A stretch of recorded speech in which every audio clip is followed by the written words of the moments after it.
Terima kasih Anda masih bersama dengan kami. Bagi Anda yang baru saja bergabung, kami hadirkan kembali 3 berita utama hari ini. Tabrakan beruntun 2 truk dan 2 trailer di Jalan Lingkar Salatiga. 1 kornet tewas dan sejumlah sapi mati. Berkedok tes kedewasaan, seorang guru agama sekolah menengah pertama di Kabupaten Batang mencabuli 23 siswi. Curiga solar subsidi akan diselewengkan ke industri, sebuah truk tangki BBM berlogo Induk Koperasi Kepolisian Republik Indonesia disita polisi.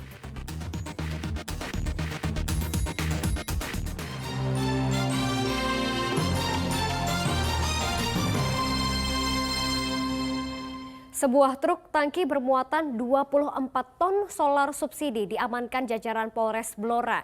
Tindakan tegas dilakukan karena diduga solar subsidi akan diselewengkan. Jajaran Polres Blora mengamankan truk tangki bermuatan 24 ton solar bersubsidi di Jalan Lingkar Baru Blora Jumat malam. Polisi bertindak tegas karena mendapat informasi ada sejumlah truk tangki berkapasitas 6 ton mengisi solar subsidi dari truk tangki yang bermuatan 24 ton solar subsidi. Polisi curiga solar bersubsidi ini disalahgunakan untuk kebutuhan industri. Sayang, truk tangki berkapasitas 6 ton telah kabur sebelum polisi datang. Selain truk tangki, polisi juga menangkap seorang supir truk bernama Samuji dan sejumlah orang lainnya. Namun saat ini status supir truk tangki masih sebagai saksi. Isi penuh 24.000 liter solar yang disubsidi oleh pemerintah. Kemudian langsung kita amankan barang bukti bersama dengan para saksi dan sudah kita lakukan pemeriksaan di Satreskrim Polres Blora. Selain menyelidiki cara mendapatkan solar subsidi di wilayah penyalurannya, polisi juga mendalami keaslian logo Induk Koperasi Kepolisian Negara Republik Indonesia atau Inkopol yang terpasang pada truk tangki. Arif Nur melaporkan dari Kabupaten Blora. Para nelayan kecil di Kota Tegal mulai resah terhadap rencana pemerintah menaikkan harga solar subsidi. Para nelayan merasa mereka kian tercekik lantaran harga sembako naik sementara ikan hasil tangkapan tidak banyak. Rencana pemerintah menaikkan solar subsidi membuat nelayan harian di Kota Tegal mulai pusing. Mereka membayangkan mahalnya biaya operasional melaut, terutama kebutuhan bahan bakar kapal jenis solar. Kadi, salah satu nelayan, mengaku saat ini hidup mereka kian sulit lantaran harga sembako rata-rata naik. Kebutuhan rumah tangga sulit terpenuhi karena ikan hasil tangkapan juga tidak banyak.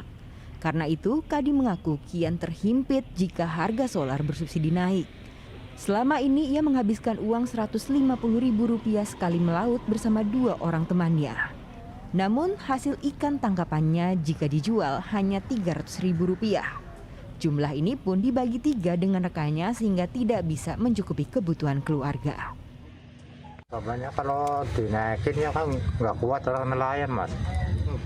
Dapatlah itu 300, 400, kadang 200, kadang 100, kadang gak nyampe 100 per hari. Sedang solarnya mana, udutnya mana, makannya mana, kan gak cukup.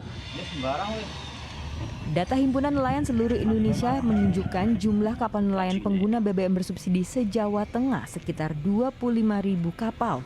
Mayoritas pengguna adalah nelayan kecil dan harian. Di Jawa Tengah sekitar 25.841 kapal dengan ukuran di bawah 30 gross ton yang selama ini oleh pemerintah dibantu subsidinya terkait dengan penyaluran BBM solar dan pertalite. Jikapun pemerintah memaksakan kenaikan solar bersubsidi, para nelayan berharap ada skema pembelian khusus sehingga tidak memberatkan nelayan kecil. Kuncoro Wijayanto melaporkan dari Kota Tegal. Sementara itu, di tengah isu kenaikan bahan bakar minyak bersubsidi, jumlah masyarakat yang mendaftar aplikasi My Pertamina semakin meningkat. Salah satunya di SPBU di Kabupaten Sragen sampai menyediakan posko pendaftaran My Pertamina. Inilah posko pendaftaran aplikasi My Pertamina di SPBU Tunjungan, Kecamatan Sambung Macan. Di sini warga dibantu untuk membuat akun My Pertamina dan kebanyakan mereka memilih datang ke tempat ini karena lebih mudah dibandingkan pendaftaran daring. Syarat pendaftaran sama seperti di aplikasi, mulai dari KTP, STNK, foto kendaraan, alamat email, dan dokumen pendukung. Pendaftaran cukup mudah dan tidak terkendala. Tidak sedikit yang mendaftar lewat posko karena kesulitan mendaftar secara daring. Aplikasi My Pertamina diluncurkan untuk mengukur pembelian BBM, terutama BBM bersubsidi, agar tepat sasaran. Udah jelas, pada bilang ini lebih jelas. Ada pemandunya ya Pak? Ada pemandunya, dan memang ini satu-satunya di Sragen termasuk di sini. Mas, kita membuat posko ini tujuannya untuk mempermudah masyarakat, dan kedua untuk supaya subsidi itu tepat peruntukannya kepada masyarakat. Kita beralih ke informasi lainnya. Setelah 4 bulan tutup dampak kasus penyakit mulut dan kuku, pemerintah Kabupaten Boyolali kembali membuka pasar hewan di Desa Jelok. Dalam masa uji coba, hanya pedagang ber-KTP Kabupaten Boyolali yang bisa berjualan. Sejak Senin kemarin, pemerintah Kabupaten Boyolali telah membuka kembali pasar hewan di Desa Jelok, Kecamatan Cepogo. Pasar hewan ini sempat ditutup selama 4 bulan akibat merebaknya penyakit mulut dan kuku. Dalam tahap uji coba, ada sejumlah aturan yang harus diikuti, mulai dari menyemprotkan disinfektan ke hewan, lalu memeriksa satu persatu hewan yang akan masuk pasar. Selain itu, pedagang yang diperbolehkan berjualan hanya mereka yang ber-KTP Kabupaten Boyolali.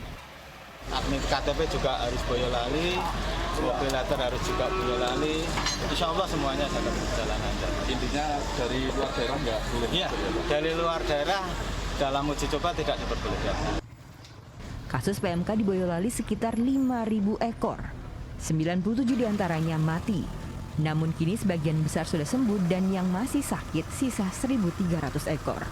Dinas Peternakan dan Perikanan Boyolali kini fokus dalam tahap vaksinasi PMK. Tahap keduanya yang sudah